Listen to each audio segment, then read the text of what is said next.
Por muitos anos, eu guardei silêncio. Um silêncio pesado, frio. Eu jurei para mim mesmo que jamais revelaria o que vi, o que ouvi, e principalmente, o que fui obrigado a fazer. Mas hoje, o peso da verdade se tornou insuportável. Maior que qualquer medo. A minha história, a história que me assombra até hoje, começa em 2016. Naquele ano, eu recebi um convite que mudaria minha vida para sempre.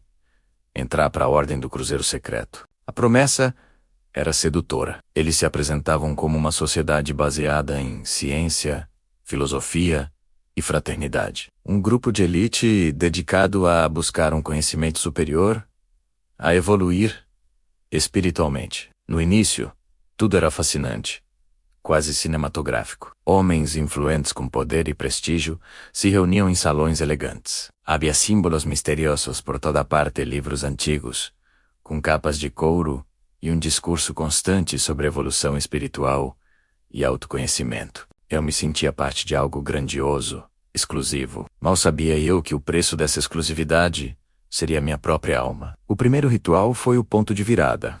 O momento em que a realidade começou a se distorcer. Fui conduzido por corredores silenciosos até um salão subterrâneo, escondido dos olhos do mundo. O ar era denso, frio. A única iluminação vinha de velas azuis, que projetavam sombras dançantes sobre símbolos estranhos gravados nas paredes de pedra. Me entregaram uma capa escura, pesada, e um anel de prata, com uma estrela de 8 pontas. O metal era gelado contra minha pele. Um dos mestres, um homem de olhar penetrante e voz calma, aproximou-se de mim. Ele colocou a mão no meu ombro e disse, com uma solenidade assustadora: a partir de hoje, você não pertence mais ao mundo comum. Naquele exato instante, um alarme soou dentro de mim. Uma voz gritava para eu correr para dar meia volta e nunca mais olhar para trás. Mas a curiosidade, o desejo de pertencer, a promessa de poder, tudo isso me paralisou. Eu não fui embora. E esse foi o meu maior erro. Com o tempo, descobri que a ordem era estruturada em níveis, como um jogo perigoso. Para avançar, para subir na hierarquia, era preciso passar por provas. Provas de lealdade, provas de silêncio. Algumas eram simbólicas, como memorizar textos complexos ou decifrar códigos. Outras eram perturbadoras. Elas testavam seus limites morais, sua capacidade de obedecer sem questionar. Existiam câmaras secretas, salas que só os iniciados de alto grau podiam acessar. A curiosidade me consumia. Eu precisava saber o que acontecia naqueles lugares. Numa noite, depois de uma das cerimônias, eu me escondi. Fiquei agachado atrás de uma porta de madeira antiga e pesada, com o coração batendo descompassado no peito. Do outro lado, ouvi vozes. Elas não falavam português. Era uma língua estranha, gutural, uma mistura bizarra de algo que parecia latim com murmúrios que arrepiavam a espinha. Um cheiro forte de incenso, um aroma doce e enjoativo, começou a se infiltrar pela fresta da porta, preenchendo o corredor. Com um máximo de cuidado, eu espiei pela fechadura antiga. O que eu vi ainda me causa pesadelos.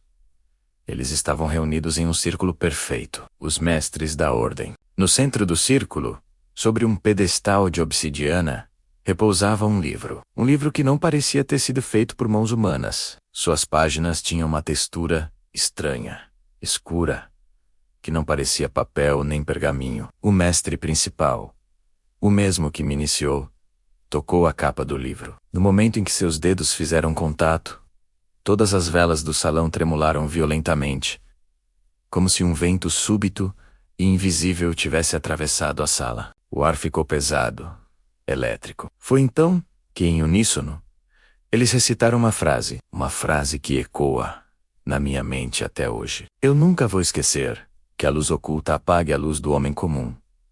Naquele momento, eu entendi. A evolução que eles buscavam não era para todos. Era uma evolução para eles, às custas do resto do mundo.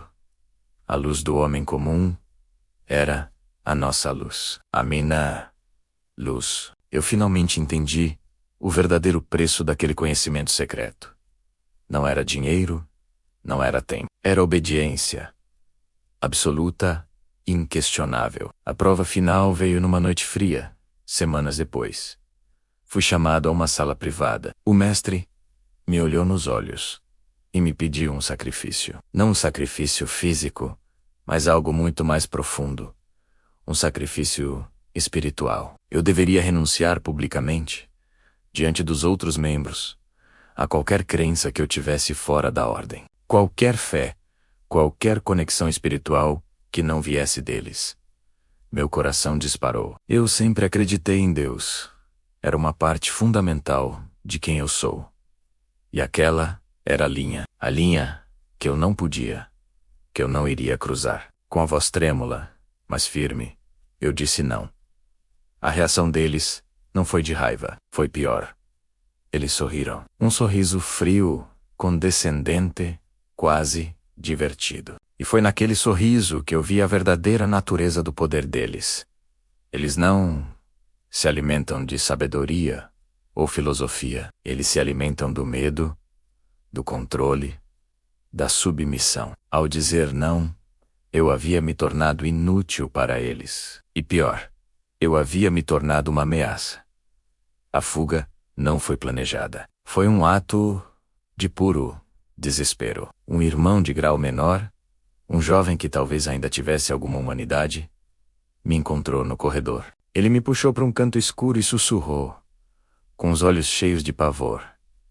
Eles sabem que você recusou. Se você sair por aquela porta esta noite, eles vão querer você de volta. Ninguém simplesmente desaparece da ordem. As palavras dele gelaram meu sangue, mas também me deram a força que eu precisava. Eu não hesitei. Corri como nunca tinha corrido na vida. Corri pra caça, tranquei a porta, as janelas, mas sabia que nenhuma fechadura poderia mantê-los do lado de fora. Desde aquela noite, eu nunca mais dormi tranquilo. A paz se tornou uma memória distante. Às vezes, ao sair de casa, encontro o símbolo do anel, a estrela de 8 pontas, desenhado na poeira do meu carro. Um recado silencioso. Outras vezes, tenho a sensação nítida de estar sendo observado à distância. É como se a ordem ainda estivesse ali, nas sombras, decidindo o meu destino, esperando o momento certo. Então, você deve estar se perguntando, por que estou falando agora? Por que arriscar tudo para contar essa história? Eu estou falando porque eu sinto que não sou o único. Não sou o único que entrou buscando luz e encontrou escuridão. Não sou o único que saiu com a alma marcada para sempre. Existem livros que nunca deveriam ser abertos. Existem juramentos que nunca deveriam ser feitos. E, acima de tudo, existem sociedades que se escondem por trás de uma fachada de luz e sabedoria, mas que, na verdade, vivem e prosperam nas sombras. Hoje, a minha missão não é expor nomes ou rostos.